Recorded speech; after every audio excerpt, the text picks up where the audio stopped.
আসসালামু আলাইকুম রহমতুল্লাহ।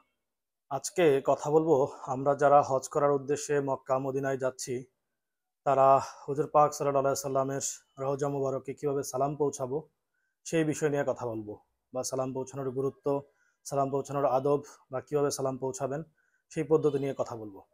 আমরা মুসলমানরা প্রত্যেকেই বড় হই এই এক স্বপ্নকে মনের মধ্যে ধারণ করে যে এক সময় আমরা আল্লাহ রসুলের রওজা মুবারকের সামনে যাব, মক্কায় যাব, মদিনায় যাব, হজ করার উদ্দেশ্যে যাব। তো এখন সময় সন্নিকটে আমরা যারা হজের উদ্দেশ্যে যাচ্ছি বা যারা ইতিমধ্যে চলে গেছি তাদের সামনে কিন্তু সেই মাহিন্দ্রা খন যে আমরা আল্লাহ রসুলের দরবারের সামনে যাব এবং গিয়ে ওই জায়গায় সালাম পৌঁছাবো। তো আজকে এই বিষয় নিয়ে কথা বলবো। আলহামদুলিল্লাহ, আসসালাতু আসসালামু আলা রসুলিল্লাহ। তো প্রিয় দর্শকগণ, আজকের এই বক্তব্যে আমরা আলোচনা করব মোহাম্মদ সাল্লাল্লাহু সাল্লামের রওজায় সালাম দেওয়ার ফজিলত, আদব ও গুরুত্ব সম্পর্কে। মক্কা এবং মদিনা এই দুই পবিত্র নগরী মুসলমানদের হৃদয়ের কেন্দ্র। আর মদিনা শরীফের সবচাইতে মর্যাদাপূর্ণ স্থান হলো মসজিদে নববী। তার মধ্যেই কিন্তু অবস্থিত রওজা শরীফ, যেখানে চিরনিদ্রায় শায়িত আছেন দুজাহানের বাদশাহ, আমাদের প্রাণপ্রিয় হজরত মোহাম্মদ সাল্লাল্লাহু আলাইহি সাল্লাম। আল্লাহ তাআলা যাকে এই দুনিয়াতে পাঠিয়েছেন সমস্ত জগতের রহমত স্বরূপ করে। তো আমাদের সামনে কিন্তু সেই সময় অপেক্ষা করতেছে যে আমরা ওনার রওজা মুবারকের সামনে যাব এবং গিয়ে ওই জায়গায় সালাম পৌঁছাবো। তো সালাম পৌঁছানোর আগে আমরা জেনে নেই যে এই সালাম পৌঁছানোর আসলে কি ফজিলত। রাসূলুল্লাহ সাল্লাল্লাহু আলাইহি সাল্লাম ইরশাদ করেছেন, যে ব্যক্তি আমার কবর জিয়ারত করে তার জন্য আমার শাফায়েত ওয়াজিব হয়ে যায়। এছাড়াও আরেক হাদিসে আসছে, যে ব্যক্তি আমাকে সালাম দেয় আল্লাহ তাআলা আমার রূহকে ফিরিয়ে দেন যাতে আমি তার সালামের জবাব দিতে পারি। এটা কিন্তু আবু দাউদ শরীফের একটা হাদিস। এই হাদিসগুলো থেকে বোঝা যায় নবীজি সাল্লাল্লাহু আলাইহি সাল্লামের রওজায় গিয়ে সালাম জানানো শুধু একটি ইবাদতই নয়, বরং তার সান্নিধ্য লাভের এক বিরল সুযোগ। তো সালাম দেওয়ার কিছু আদব আছে, তো সেই আদবগুলো নিয়ে এখন কথা বলবো। সর্বপ্রথম আমরা সালাম দেওয়ার আগে আমাদের নিয়তকে শুদ্ধ করব। কবর জিয়ারত যেন একমাত্র আল্লাহ তাআলার সন্তুষ্টির জন্যই হয়, এবং আমরা তাওহীদের উপর অটল থাকব। কোনো ধরনের শিরক বা গুলতান যেন আমাদের মধ্যে না থাকে। কখনোই মনের মধ্যে যেন শয়তানি ওয়াসওয়াসা দিতে না পারে, বা লোক দেখানোর জন্য বা কোনো ধরনের শিরক যেন মনের মধ্যে না থাকে। সেই সাথে সুন্নত অনুযায়ী সালাম দেওয়া, যেমন মুখে বলা যায় আসসালাতু আলাইকা ইয়া আসসালামু আলাইকা আইয়ুহান নাবিয়্যু ওয়া রাহমাতুল্লাহি ওয়া বারাকাতুহু, অর্থাৎ হে নবী, আপনার প্রতি শান্তি, আল্লাহর রহমত ও বরকত বর্ষিত হোক। কোনো অতিরিক্ত শব্দ, দোয়া চাওয়া বা গুণগান এগুলো এড়িয়ে চলাটাই ভালো। রাসূলুল্লাহ সাল্লাল্লাহু আলাইহি ওয়াসাল্লাম আমাদেরকে শিখিয়েছেন কিভাবে সম্মান দেখাতে হয়, অতিরঞ্জিত কথা পরিহার করা এবং শরীয়ত বিরোধী আচরণ পরিহার করা উচিত। রওজায় সালাম কিন্তু দূর থেকেও দেওয়া সম্ভব। অনেকেই প্রশ্ন করেন, যদি মদিনা শরীফে যাওয়া সম্ভব না হয় তাহলে কি আমরা সালাম দিতে পারি না? হ্যাঁ, উত্তর হলো অবশ্যই দিতে পারি। রাসূলুল্লাহ সাল্লাল্লাহু আলাইহি ওয়াসাল্লাম বলেছেন, তোমরা যেখান থেকেই আমার প্রতি সালাম পাঠাও তা আমাকে পৌঁছে দেওয়া হয়। তার মানে হচ্ছে আমরা যদি দূরে কোথাও থেকেও যদি সালাম দিতে চাই, যাদের মন চায় যে আমরা এখানে থেকেও রাসূলুল্লাহ সাল্লাল্লাহু আলাইহি ওয়াসাল্লামের রওজায় সালাম পৌঁছাবো, সেটাও কিন্তু আমরা দিতে পারি। মদিনা শরীফ জিয়ারতের সময় কয়েকটা বিষয় করণীয় আছে।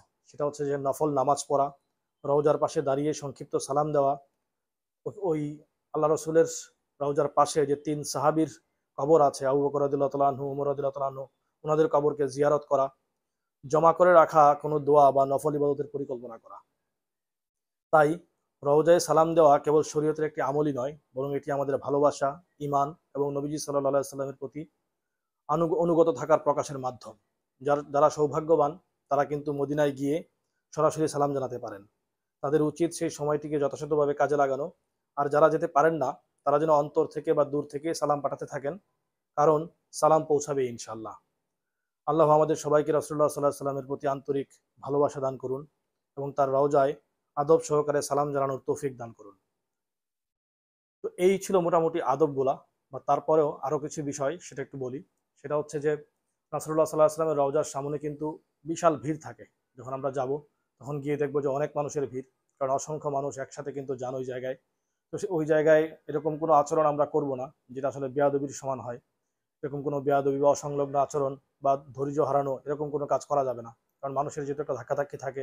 তো ওই জায়গায় খুব শৃঙ্খলভাবে যাওয়া, শৃঙ্খলতা অবলম্বন করে যাওয়া, এবং সেই সাথে অবশ্যই তো জুতা আগে থেকেই খুলে যাব, এবং মনের মধ্যে দিলে দিলে আল্লাহর জিকির, আল্লাহর স্মরণকে মনের মধ্যে রাখা, আল্লাহ রসুলের প্রতি ভালোবাসা, রসুলের জীবনের বিভিন্ন ইতিহাস, রসুলের যে কোরবানি আমাদের জন্য, বা উনি সমস্ত মানব জাতির জন্য যে সমস্ত কাজ করে গেছেন এগুলাকে দিলের মধ্যে এগুলো স্মরণ নিয়ে আসা, ইসলামকে দুনিয়াতে প্রতিষ্ঠা করার জন্য আল্লাহ রসুলের যে ত্যাগ তিতিক্ষা, যে কান্না, এই সমস্ত জিনিসকে দিলের মধ্যে অন্তরের মধ্যে নিয়ে আসা, এবং সেই মায়া মহব্বত থেকে আল্লাহ রসুলের প্রতি যে মহব্বত, সেই মহব্বত থেকে কিন্তু সেই সালামটাকে দেওয়া। এবং সালাম দেওয়ার যে জায়গাটা, সেটা হচ্ছে যে শুরুতে দেখবেন যে একটা ফাঁকা কবর আছে, সেটার পাশেই কিন্তু আল্লাহ রসুলের রওজা। তো তার তার পাশে দুই সাহাবিদের রওজা। তো প্রত্যেকটা জায়গায় সালাম দিতে হবে। এবং সালাম দিয়ে যখন আমরা বের হব, বের হওয়ার পরে অবশ্যই এমন কোনো আচরণ করবো না যে জুতাটাকে খুব ঠাস করে ফেলে দিলাম, বা এরকম কোনো শব্দ করলাম, বা হু হা করলাম, বা ওই জায়গায় গিয়ে কোনো অসংলগ্ন আচরণ করলাম। এরকম কোনো কিছু যেন আমাদের দ্বারা না হয়। আমরা চেষ্টা করব দিল থেকে এবং অন্তর থেকে আল্লাহ রসুলকে সালাম পৌঁছানো, এবং সেই সাথে আল্লাহ রসুলের মহব্বতকে দিলের মধ্যে জিয়ে রাখা।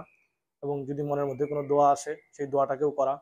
এবং ওই একই জায়গায়, যেই রওজাতে আমরা যে জায়গায় সালাম পৌঁছাতে যাব, ওই একই জায়গায় কিন্তু নামাজ পড়ার যে একটা সুন্দর জায়গা আছে, যেটাকে জান্নাতুল বাকি, বা না সরি, জান্নাতুল বাকি না, এটাকে একটা, ওই জায়গায় নামাজ পড়ার একটা জায়গাও আছে, রিয়াজুল জান্না।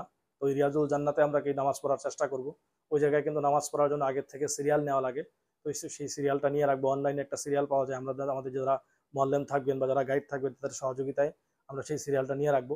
এবং সেই জায়গায় গিয়েও কিন্তু আমরা চেষ্টা করব 2-4 রাকাত নামাজ পড়ার জন্য এবং দিল থেকে দোয়া করার জন্য, কারণ ওইটাকে একটা জান্নাতের টুকরা বলা হয়েছে। তো ওই জায়গায় গিয়ে আমরা নামাজ পড়ার চেষ্টা করব, এবং সেই সাথে আদবের সহকারে সালাম দিয়ে আমরা ওই জায়গা থেকে চলে আসবো। এবং আমরা যারা মদিনাতে গিয়ে বেশ কয়েকদিন থাকবো, চেষ্টা করব প্রতিদিনই অন্তত একবার যাওয়ার জন্য, প্রতিদিন একবার সালাম দেওয়ার জন্য যাওয়ার জন্য। তো যদি সম্ভব হয় প্রতিদিন যাব, যদি সম্ভব না হয় একদিন পর পর যাব। তো সাধারণত দিনের বেলা অনেক বেশি ভিড় থাকে। তো যদি আপনি প্রয়োজন মনে করেন রাতের বেলাও যেতে পারেন। বিশেষ করে মহিলারা যদি যারা যাবেন, তারা রাতের বেলা যদি যান, রাতের বেলা ভিড় একটু কম থাকে। তো ওই সময়টাতেও আপনি সালাম দেওয়ার জন্য যেতে পারেন। তো আপনারা যারা যাচ্ছেন হাজি সাহেবানরা, সবার প্রতি অনুরোধ থাকবে যে আমরা আদবের সহকারে সেই সালামটা দিব, এবং সেই সাথে সমস্ত মুসলিম উম্মাহর জন্য দোয়া করব। আমার জন্য দোয়া করবেন। আমার নাম হচ্ছে ইয়াসির। আর যদি এই কথাগুলো ভালো লেগে থাকে, তো অবশ্যই চ্যানেলটাকে সাবস্ক্রাইব করবেন, এবং এই কথাগুলো অন্যের কাছে পৌঁছায় দেওয়ার জন্য ভিডিওটাকে শেয়ার করতে পারেন। আসসালামু আলাইকুম রহমতুল্লাহ।